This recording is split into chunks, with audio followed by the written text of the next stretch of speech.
கிச்சன்ல இந்த மணி பிளான்ட்ட பாட்டில் அங்கே இங்கேயுமா போட்டு வச்சிருந்தேனா, அத பார்த்துட்டு எங்க ஆளு ஒரு அழகான பாட்டு வாங்கி தந்திருந்தாங்க. இதுல வந்து மண்ணு போட்டு நீ மணி பிளான்ட் வளன்னு. ஆனா நான் அந்த பாட்டிலே தூக்கி அதுக்குள்ள வச்சுட்டேன். ரொம்ப நல்லா இருந்துச்சு. காலையிலே வந்து இந்த தேங்காய் பறிக்கணும்னு சொல்லிட்டு ஐரணிபுரத்துக்கு எங்க ஆளு, மாமா, மாமி 3 பேரும் கிளம்பிட்டு இருந்தாங்க. அப்படியே களை புடுங்கணும்னு சொல்லிட்டு, ஆனா எனக்குமே இன்னைக்கு குயிக்கா சமைச்சு வச்சுட்டு அவங்க கூட போயிரலான்னு சொல்லிட்டு நானும் வேக வேகமா வேலைய முடிச்சுட்டேன். மீன் குழம்பும் அப்படியே கனவா தான் வச்சிருந்தோம். வந்து சாப்பிடலான்னு சொல்லிட்டு மாமா சொல்லியிருந்தாங்க.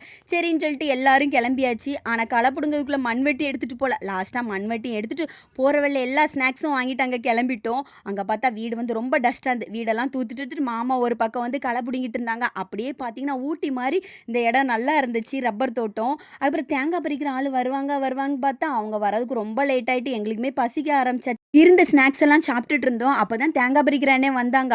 அதுவும் அழகா ஒரு மிஷின கொண்டு அந்த மரத்துல ஏறி சதக் சதக்குன்னு அந்த தேங்காவெல்லாம் பறிச்சு போட்டாங்க.